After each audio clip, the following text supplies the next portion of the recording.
Hey y'all, happy Thursday. Hope it's a good one for you. It's not the best one here. Britt's not feeling well, so it was sort of a lie in bed trying to recuperate day. And she's doing somewhat better. She ate stuff other than dry Cheerios. Not, a ton of stuff, but we're sort of taking the steps to get there. Um, so yeah, we watched a bunch of movies. That was fun. We watched National Treasure, and then The Mummy, and then Casablanca, which I guess is definitely one of these things. It's not like the other, but there's a part in The Mummy where they talk about the usual suspects, and I can't hear about the usual suspects without thinking of Casablanca, because that is iconic. There's a lot of okay, look, if you haven't seen Casablanca and you've just heard like, oh, it's Casablanca, it's famous. Casablanca really is good. Um, There's some iconic lines in there. And I didn't know until a long time after I saw it that it did actually come out in 1942. So, like, it is weird to watch that movie knowing it was made with them not knowing how World War II turned out. Yeah. But yeah, no, Casablanca, very solid movie, which I know is not a controversial take, but, I feel like a lot of those famous movies, like, it's unclear how much they hold up. And my two picks for like the classic movies that I love are Casablanca and Some Like It Hot, which is also hilarious. I guess, the gender roles are a little weird these days, but mostly I think it's mostly fine, especially viewed as a product of its time. It is hilarious. And again, Casablanca also surprisingly funny on top of everything else. Louis is a terrible person, but he is very, very funny. Um, yeah, so we're finishing off Mutual. A little behind the planned schedule, but better late than never. And yeah, this is the part where um I tricked a bunch of people, including Britt, into thinking I was maybe going to propose to her in it, so that's always fun. Some good nostalgia since it did lead to me eventually proposing to her. Uh, yeah, so that's always good. And then next week we're going to be starting in on the YouTubers series, which will also be fun. I guess also this time next week, the final season of The Hundred will have premiered. Britt and I are thinking we might watch it live. We did not watch season 6 live. We were not into that. And we only just, I can't remember exactly when we watched it. We just, sat down and binged it at some point. And, we do not have high expectations for the final season, just like at this point, we know what the show is. And it's not really the show I want at all. And I'm not expecting, they're just not good at many things that are sort of vital to writing good stories. So, yeah, going in with low expectations, but we think like we're sort of separated enough from emotional investment that we can just watch it. And we're like, well, we're in quarantine. What else are we going to do? Which is a weird, it's not like we were particularly going out and doing things last year when the show was on, but I don't know, something about the quarantine mindset just makes us go, fuck it, let's watch The 100 live. So maybe starting next week on Thursdays, you'll get my thoughts on the previous night's episode. Wouldn't that be fun? Um, yeah, yeah. At least I am glad that like they finished filming the season and it will be able to complete its run and die before that it wasn't impacted by the virus as I know a lot of shows were. I think Supernatural didn't actually film their finale, I read, so will that show ever truly end or will it just be in a weird sort of perma state for many years and then they'll be like, well, I guess it's dead enough. I'm also wondering if I know they were supposed to do like a spin-off of the 100 and I'm sort of wondering if the pandemic's gonna get that one canceled, it'll die before it ever lived, which I would be fine with. If you're still really excited about the show and listening to this, sorry. I don't think the creative team has any kind of good spin-off in them. And they probably barely have a bad spin-off in them, but also it's just not an interesting premise. I'm really hoping that the pandemic is going to bring about an end to this grim dark phase. The Dark Mirror guy, or the Black Mirror, not Dark Mirror. Black Mirror guy was already like, yeah, I can't really create in this space because the world sucks too hard. And correct and respect. So I'm not really convinced now is the time for Jason Rothenberg to take on the actual apocalypse. If there was ever a time for that, there wasn't. Not that I have a deep grudge against the man or anything. Anyway, tomorrow's Friday. That's exciting. Hoping this weekend I'm gonna get. I've sort of started Persona 5 but haven't played much, and I am curious to play more. I feel like I've barely scratched the surface. I'm not really into like the routine of the game yet, and I'm curious what that looks like. And a lot of people I know are really into it, so I do want to get more in there, but haven't yet. Don't know if I'll probably won't play tonight. We're probably just gonna watch some Chopped, and I'll play some Animal Crossing, some Hearthstone. My standard. Um, God, there's. Oh, good. Okay, now it's officially 8:02, and I can stop killing time. What a wonderful thing. Okay, yeah. So this fic is almost 6,700 words. Wow. So this is gonna be again about a half an hour. I think. This one is probably a little on the long side, but you'll be fine. We're just gonna plow right through it, and then we'll be done with this series. Cool. When Bellamy sees Xkit has added a new extension to archive Tumblr Messenger chats, Clark is out of town filming, which is really the only reason he's checking Tumblr as much as he is. He gets bored without her around. If she was here, he probably wouldn't have even have noticed. Even on his own, he doesn't think anything of it at first. All he does on Tumblr these days is Hollywood histories, and the only person he's ever talked to that much on Messenger is Clark, and even they don't use Messenger anymore. As soon as she told him who she was, they exchanged cell phone numbers and started texting like normal people. But as soon as he thinks of that, he finds there is something kind of appealing about revisiting his early conversations with her, the ones from before he knew she was, well, Clark, before he knew she was anyone aside from a random follower. If he's honest, he's kind of curious to see how that went, how they somehow got here. Me. Xkit is giving me the option to relive our courtship. Clark. How? Me. Download old chat logs. I wasn't actually expecting a response right now. I thought you'd be filming. Clark. Shooting went late. I'm on lunch. Back on set in 20 minutes. I was thinking about calling you. Me. Any particular reason? Clark. Just to hear your voice. It's only been about 3 weeks, but Bellamy already aches with missing her, like he always does. She doesn't usually leave for more than a week or two at a time, and the empty space next to him in their bed feels like it's growing at this point. He leaves the text message and hits the phone app, hits Clark's name from his list of favorites. It's only a second between the call connecting and her picking up. Hi. Hi. How's the shoot? Same old. She sighs, and he can hear fabric rustling as she settles in, exhaustion in every sound. He wanted to go with her, but classes are still finishing up.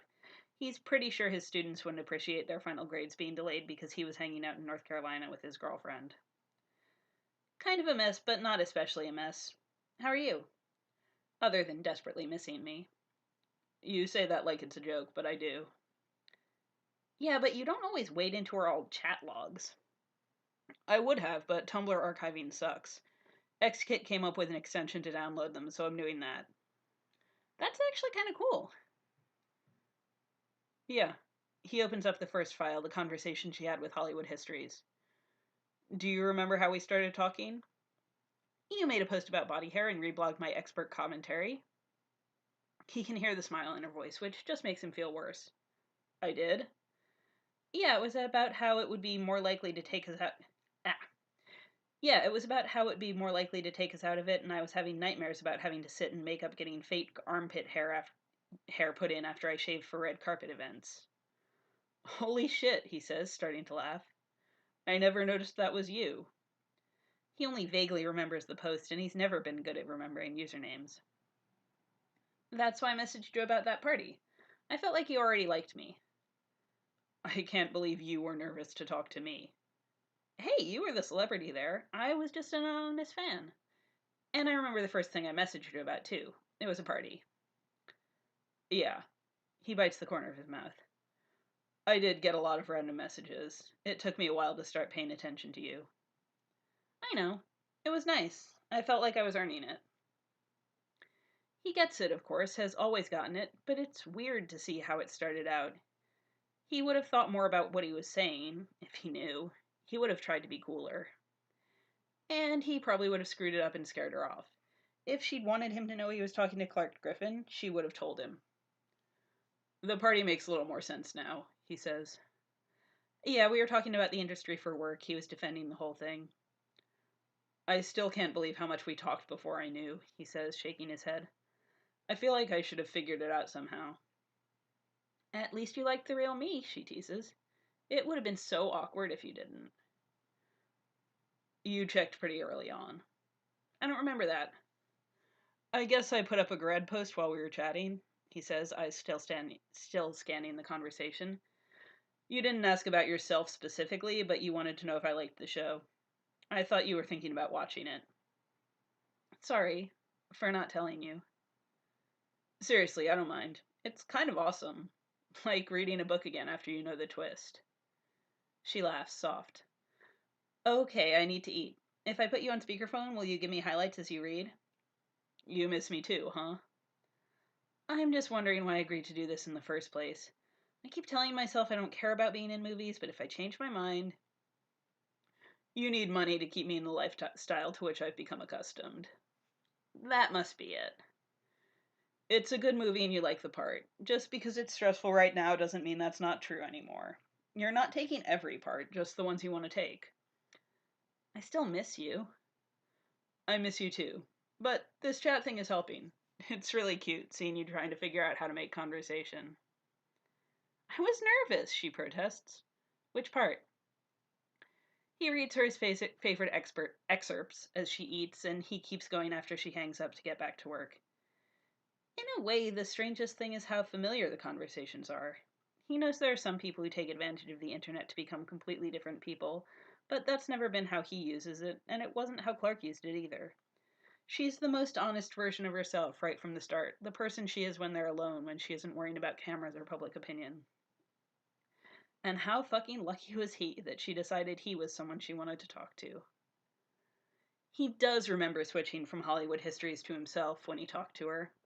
It had been mostly a practical choice. She was the only person he talked to regularly from that account, and it was a pain switching between chats just for that. And he'd been getting tired, he remembers, of knowing nothing about the person he was talking to. In theory, he'd had all the information he needed, since Clark was messaging him from her actual personal Tumblr, but she had no profile and made very few personal posts. He had wanted to know her name and where she was from, her gender at that point, not that he minded using they pronouns in his own head, but he couldn't ask those things without being willing to supply them himself. When he'd found out she was in California, it felt like fate, and the reaction was so strong he'd made himself pull back from it, to remind himself that it didn't mean anything. He'd always had the impression she was holding herself back, too.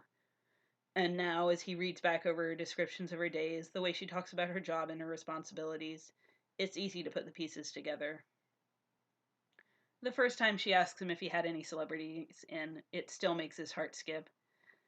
He'd been a little disappointed at the time, had taken it as a sign that she didn't live very near to him, because then she'd have her own random celebrity encounters and wouldn't need his. But she did have her own, of course, all the time. They just looked very different from his. He can't just sit down and read the chat logs all the way through, of course, since he has classes to teach and grading to do, so he takes a couple days before he makes it to himself meeting Clark as herself in the real world. Every time he thinks about it, it feels unreal that he went so long without knowing who she was, but at the same time, he didn't. It makes sense that she felt like she was lying to him, that he felt like he was missing something. But she was honest in so many ways. It's not as if he was wrong about anything about her. All he didn't know was her name and occupation. It's a big thing to not know about someone like her, but all the important stuff was there. He always said that, but this is the first time he's ever really believed it. He doesn't realize he's hit the any celebrities today where they actually met until he sees his own response, the simple, unassuming Clark Griffin. He'd actually tried to go back and find this after he and Clark started dating.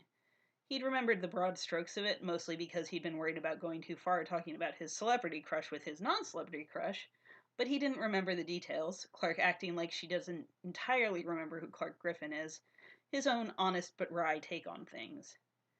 And then he hits, she laughed at my shitty self-deprecating humor, so we're probably getting married, and his heart actually stops.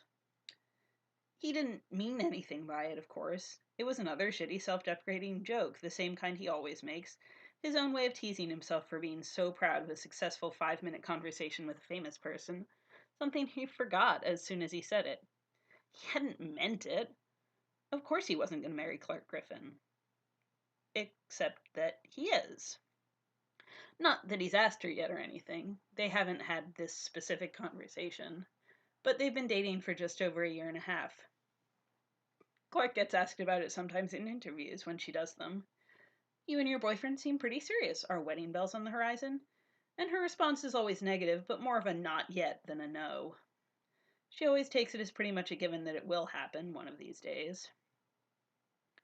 For his part, Bellamy wants to marry her in an absent, easy way. He loves her, and that's what you do with people you love.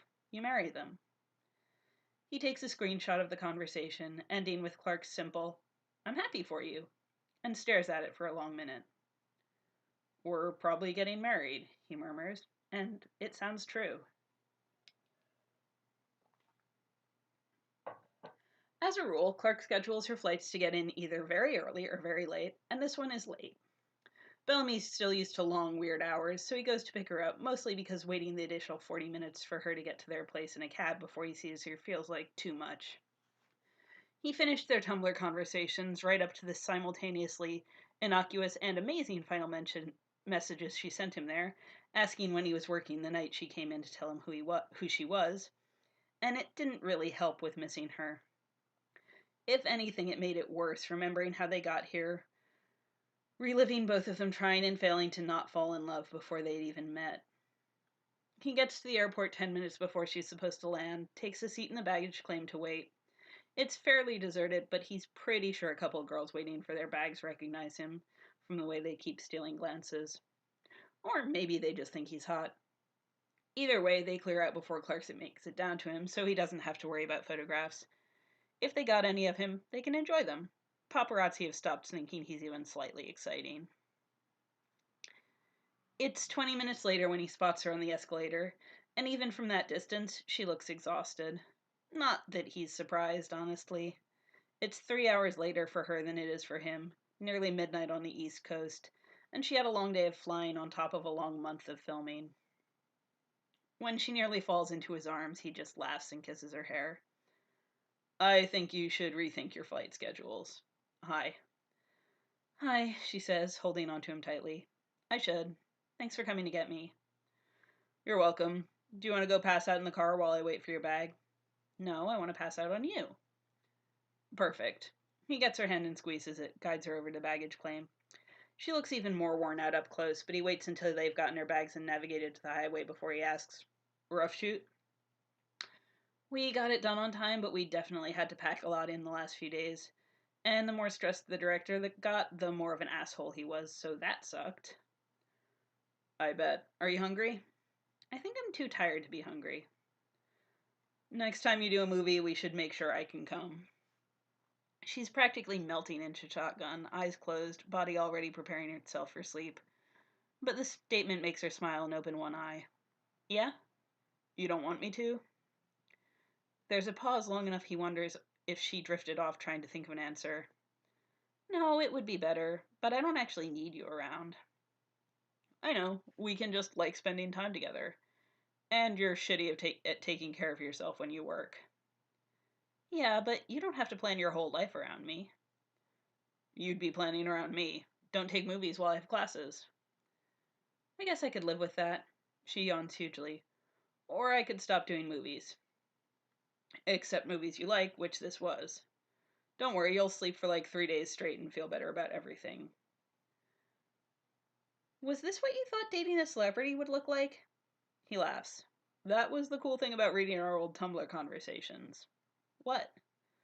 I knew exactly what you were like going in. I get why this wasn't harder. I forgot how long you weren't Clark Griffin to me, but you were always you. I kind of forgot. Should I go back and reread too? I don't know if it would be the same for you. You always knew I was just a guy.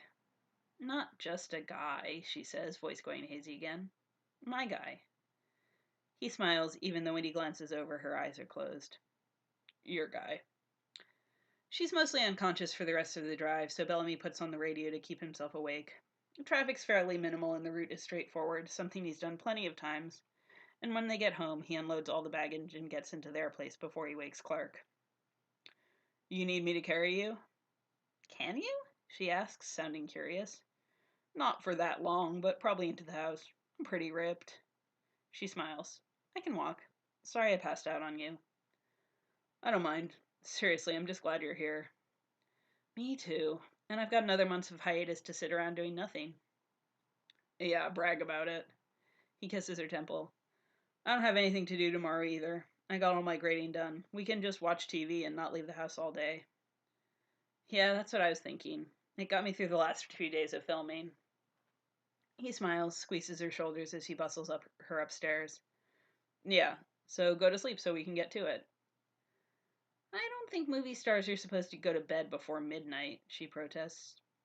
You're more of a TV star. She laughs and goes to the bathroom to brush her teeth, and even though he's not tired yet, he strips down to his boxers and slides into bed. They bought the house for 2 reasons, the first being Garrett getting picked up for another season, and the second being his getting an actual job in academia.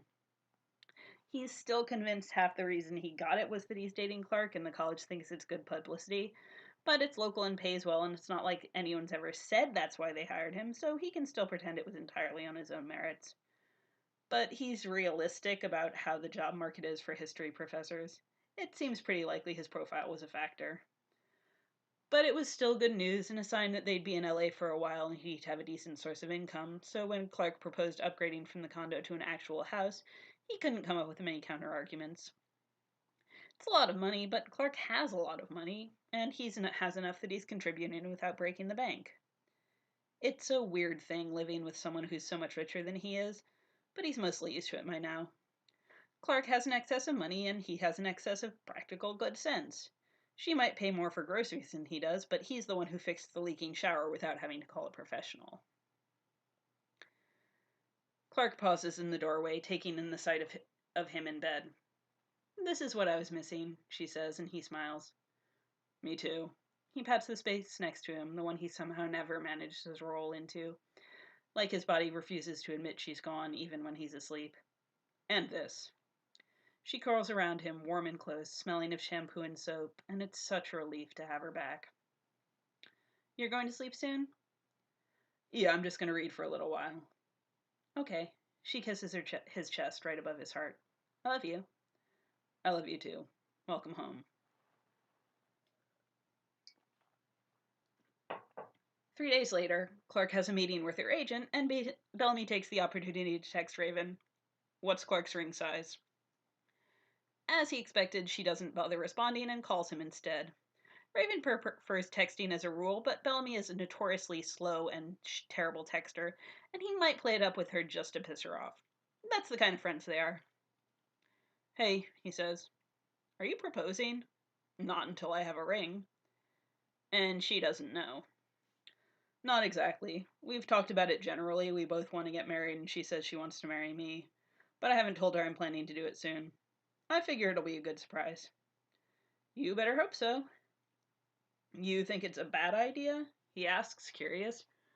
Raven is one of Clark's best friends, probably the foremost expert on Clark's emotional state other than Bellamy himself. Asking her? No. But I'm guessing you know better than to do some big public thing. He snorts. I should give up on the flash mob proposal? She'd kill you. I know, and I don't know why you think you need to tell me that. I don't know how I'm asking yet, but I know that's not it. Cool. I'd ask if you need any help picking rings, but I suck at jewelry. Yeah, I was gonna get to my sister to help with that. O's actually pretty good with this stuff. She's quiet for a minute. I have no idea why I want to ask if you thought this through, but I really do. I know you're not into her because she's famous, but you're so not into her because she's famous, it kind of comes back around. He opens his mouth and closes it again. Can you phrase that in the form of a question I can answer? Are you going to be cool not bragging about getting engaged? How much bragging do you think I want to do? I think you want to be a normal person using social media. I know that's what you try to do with Instagram, but the more Clarks in your life, the more careful you have to be about documenting it, or people are going to come at you. If I want to post a picture of myself with my girlfriend, no one gives a fuck. I get to do that. If you do it too much, you're using her for attention or to get famous or whatever. Do you really want to spend the rest of your life overthinking that shit? It's not a plus for me, he admits. But I want to spend the rest of my life with Clark, so I figure I should probably marry her. If she doesn't want me to brag about getting married on Instagram, I won't. I get that if I talk about my girlfriend, everyone knows who she is. Do you always worry about this? He can't help adding. I know I do, but it's not even your relationship. I always worry about Clark. She huffs. Look, I've been waiting for this to go wrong, okay? Nothing personal, just it should not be able to last. You guys are defying like every law of nature. So this is my last ditch thing. I know you love her, it's pretty obvious, but if you're not ready for everything, I am. We already live together. I know how it is. Okay. Sorry, she adds. Just reevaluating how much you like me. If I didn't like you, I'd be telling Clark to dump you. I just want you to know that if you and Clark get divorced and you decide to become an asshole and talk shit about her in the media, I'll fucking destroy you. But I don't really think you will. Get divorced or become an asshole? Either, honestly. Yeah, I'm hoping I don't. Send me the ring size? Will do, I've got it somewhere. Or I can get it without making anyone suspicious, unlike you. I figured you were safer to ask than Abby, but now I'm reconsidering it. You are not. Abby's gonna read you the riot act. Which doesn't even make sense, he grumbles. You guys like me. I didn't think me proposing would be a surprise. Why am I getting lectures now? I bet your sister does the same thing to Clark once you guys are engaged. Yeah, probably, he admits. Octavia does still worry about him and Clark, so maybe it does make sense. They could have always broken up, but if he proposes to her and she says yes and they get married, that's a real commitment. Granted, it doesn't feel like more of a commitment than him moving in and getting a house together, but maybe it does to Raven, Octavia, and Abby. Maybe it will to Clark, but he doubts it. He's pretty sure she feels the same way he does, that marriage is an inevitability, after everything else they've been through. Comparatively, it just doesn't feel like that big a step. But Raven was right. Octavia is apparently just as ready to fight Clark on his behalf as Raven was to fight him on hers. Come on, you know how celebrity marriages turn out, she says, leaning down to squint at her row of engagement rings. I'm not saying Clark is definitely going to cheat on you. Really? Because it kind of sounds like you're saying Clark is going to cheat on me. Not, she huffs. It's not like it's personal, she says, which is only so comforting. I don't think Clark's like that. But I know it's hard. She was out of town for a month and you were a mopey mess. That's probably not going to happen much more. You say that every time, and then she gets a new project she's excited about. You make it sound like it's some epidemic. She's done two movies since we started dating. It's not like she promised me she'd never make another one and she keeps going back on her word. She thinks she might be done with them after she finishes with her TV show, but even that's not guaranteed. I just worry about you, she says, and he smiles. I know you do. I just think you could worry about better things if you're going to worry about me. Like whether or not I'm going to publish enough stuff to get tenure and how my student evaluations are going to be. Clark's like the least stressful part of my life. I know. I just still can't believe it. How are you proposing to Clark Griffin? In addition to Clark's ring size, Raven sent a list of jewelers who are used to dealing with Hollywood people and have reasonable prices, for which Bellamy will be eternally grateful. There is no one else around to overhear and give them away.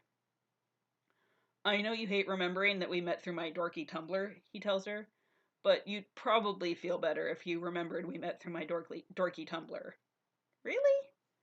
She made a Tumblr because she didn't like going to Hollywood parties. You really think she's going to decide she needs to have an affair or dump me for a trophy husband?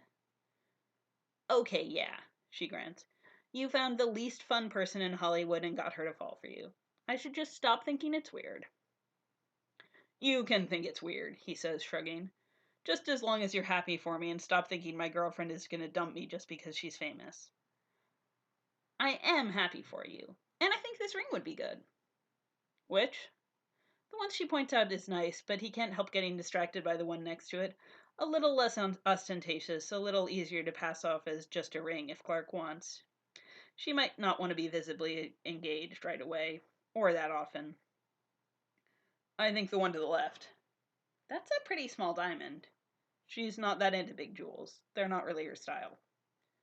You're the expert, says Octavia, dubious, and he has to smile. Yeah, I guess I am. Bellamy doesn't understand a lot of proposals. Not that he needs to, obviously. The only people who need to enjoy any given proposal are the people involved in it. But it's hard to get ideas when the proposals that get a lot of attention are big, flashy things, nothing like what he and Clark are into. And obviously, his proposal doesn't have to be huge or elaborate or even particularly interesting. Clark loves him, and if he just gets down on one knee in their kitchen and asks, he knows she'll say yes. If he doesn't come up with anything special, it's not a big deal. But even if he's proposing in the kitchen, he wants to say something good. It's going to be an event somehow, just as soon as he figures out how. Ordinarily, he'd talk to Clark about it, but since it's theoretically a surprise for her, he doesn't want to just say it, and he doesn't trust his own espionage skills enough to hint at it. He mentions wedding stuff when he sees it, but Clark never really picks up the conversation, so he has no ideas and feels like the ring is burning a hole in his underwear drawer whenever he thinks about it. The solution comes to him suddenly, a bright flash of inspiration when his phone informs him someone has submitted an Ask to Hollywood Histories. The blog is still going, still fairly popular, and still anonymous, and all at once it's the most obvious thing in the world. He can propose to Clark in front of the entire internet, and no one will ever know. Obviously, he wants to do it right away, to immediately dive into figuring out the specifics of the post, but Clark is settled against his side, warm and sleepy, and she has a habit of glancing at whatever he's working on. It's gonna have to wait. He kisses her hair instead. I got an ask about some terrible King Arthur movie. You in? Always. How terrible? Only one way to find out. He's in no mood to write a proposal after they finish that nonsense, so they just have sex to try to forget what they've seen, and he pretends to have a meeting with his student the next morning so he can work on the proposal in his office. It's maybe more than he needs to do, but he's having fun. His first impulse is to find the post he forgot about, the first one she ever commented on, and he does find it, marvels at how little he thought of it, how completely unprepared he was for what was coming next. He's all set to reblog it with the new edition, right up until he remembers to send me a private message, but not to brag, I'm kind of a big deal. It was huge for her, but for me, it was Tuesday. But she didn't know that, so she sent me a message and we started talking. Pretty soon we were talking almost every day. Before I knew it, she was one of my best friends, and I was trying to figure out if she lived anywhere near me so I could ask if she wanted to watch bad movies together in person. Turns out she did, and she'd been wondering the same thing. I love running this blog, I do. It's one of my favorite things, and I've met so many great people and learned so much cool stuff. But nothing it's given me is as good as my girlfriend, partner, and best friend. So, this seems like the right place to ask. Marie, will you marry me? It takes him much longer than it should to edit it, changing single words, reworking sentences, going back and searching through way too many different Tumblrs to make sure Clark has never been publicly associated with the name Marie, but he finally forces himself to stop fiddling. It's good. It's them. It might make Clark cry, which feels like a weird goal to have, but he's proposing. It's supposed to be a big deal. He's hoping he'll cry too. It's not a long drive from the house to his office. That's part of why they bought the house. But he still waits until he's in the driveway before he pulls up his drafts and hits post. She's probably not even going to see it until he tells her to look, but it's still fucking terrifying. He has to rest his head on the steering wheel and take a few deep breaths before he's ready to leave the car, even though he's completely and totally certain that she's going to say yes and be thrilled. Proposing sucks. He's never doing it again. Clark's in the living room playing Breath of the Wild on the Switch. She's still not generally great with video games, and he's not sure she's done anything related to the main storyline, but she's really enjoying running around and seeing how she can interact with the environment. Ordinarily, he'd settle in and offer commentary, but his whole body is still thrumming with nervousness, and he can feel the ring in his pocket, small and slightly pointed, warm against his skin. "Hey," he says. She doesn't even look at him. "Hey, how was your meeting?" "Fine. Can you do me a favor?" "Sure, what?" "I put up a Hollywood Histories post. I need you to check it for me." Because she is his favorite person in the entire world, her response is instant suspicion. "You already put it up?" "Yeah, and then I immediately second-guessed myself, so you should read it and let me know if I need to change anything." You can just ask me to read things before you post them, right?" She teases, fond, and he just smiles as she pauses the game and finds Tumblr on her phone. Clark's Tumblr use has lessened since they started dating, but she still follows a decent number of people and keeps up with various news sites, so his post isn't quite at the top of her dash. She scans the other posts quickly as she scrolls, casual, and he kisses her hair like he's not actually losing his mind. Once she hits it, it doesn't take her long to figure out what's happening. "Bellamy, at least read the whole thing. It's not even that long." "You're such a dork." "Yeah." Once he sees the last line of the post, he gets the ring out of his pocket, but he doesn't have a chance to give it to her before she's kissing him, warm and laughing, and he thinks crying a little too, and he wraps his arms around her and pulls her into his lap. "Such a dork," she says, burying her face against his neck. "Oh my god." "Do you want the ring or not?" "Yes," she says. "To everything. Give me the ring. We're getting married." He laughs, maybe a little more than he should, kissing her hair and tugging her closer, and yeah, crying a little. Just as planned. "That was okay?" "Which part?" she asks, and then adds, "Obviously it was okay." "I couldn't figure out how to propose. I know I didn't have to do anything but asked, but..." "That was great." She pulls back, biting her lip. "Ring?" "Octavia thought the diamond was too small, so if you think that, never tell her," he says, offering it to her. She takes the ring and examines it, this small, perfect smile on her face. "I love it." "Good. I was going to be pissed if she was right." "How much was it? Can I help pay for it?" He laughs and tugs her in, holding her tight against his chest. "I can afford it, don't worry. You can pay for the wedding." "Do you have a timeline for that?" she asks, sounding curious. "Not really." "So why did you propose?" "I need a reason." "I assume you had one, yeah. You didn't just wake up and decide today was the day." "I said I was going to marry you the first time I met you." She laughs, surprised. "You did?" His laptop is on the coffee table, so he just grabs it and finds the chat log he downloaded, searching it for Clark Griffin until he hits the relevant conversation. "She laughed at my shitty self-deprecating humor, so we're probably getting married." Clark reads, smiling. "I do love your shitty humor." "I know you do." "How much did it hurt that you couldn't put in that the How much did it hurt that you couldn't put that in the actual proposal post?" "Trust me, I wanted to. I was going to reblog the first post you commented on, but I thought someone might remember that Touch the Sky was one of the candidates for being Clark Griffin's Tumblr, so..." She laughs again, slides the ring on her finger. "So you have to be careful, yeah. You could put it on Instagram." "Which part?" She grabs her phone and gets it in selfie position, realizing too late that she can't take a picture of herself showing off the ring with her left hand. You get the picture, she says, and he takes like 5 because he knows he's terrible at it. We shouldn't put anything up today, he says as Clark scrolls through the shots. They actually turned out pretty well, he has to say. Apparently it's easy to capture incredible happiness. Not that I think anyone's going to make the connection, but... She selects one of the images and texts it to herself. I'm sending this one to my mom and Raven. Raven knows. Well, she knows I was going to ask. I got her to get me earring size. I didn't tell her I was doing it today, but she was convinced I was going to fuck up the proposal, so if you can tell her I didn't, that would be great. It was perfect, seriously. And we'll do an Instagram post next week or something. You can brag about how you called it. We don't have to, he says. I don't need to tell the whole world. If we can post red carpet pictures, we can post engagement pictures. Just because the world cares doesn't mean we're doing it for them. If you weren't famous, I'd be bragging about it, he admits. So we'll brag, she says. I'm not missing out on an obnoxious celebration post just because I'm Clark Griffin. I'm gonna marry you. I want everyone to know. He kisses her shoulder, grins. Yeah, let's do that.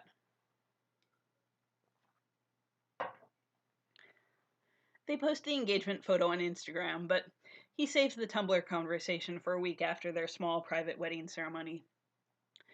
He does the whole thing just as he screen capped it all those months ago, starting with Clark asking if he saw any celebrities and ending with her telling him she's happy for him. His only change is getting rid of their usernames. Can't say I didn't warn her, he writes for the caption, with a couple emoji, the ring and the chapel with a heart on it, and then tags her for good measure. He's pretty sure it's how he'd do it if he was just a history professor with an Instagram no one followed except his friends. The conversation might be different, some other insignificant joke he found, but this is how he is. How he and Clark are. It gets hundreds of thousands of likes, and his notifications are filled with congratulations, but all he really cares about is the first comment from Clark herself, using her own Instagram for once in her life. I'm still happy for us, it says, and that really sums it up right there. 3 years of knowing each other, 2.5 years of dating, and a week of marriage, and he's not sure he'll ever stop being happy for the both of them. Okay, that is the end of the fic and the end of this series. So that is it for these two, and we'll be back next week with YouTube stuff instead. So I will see you then. Have a good night, y'all.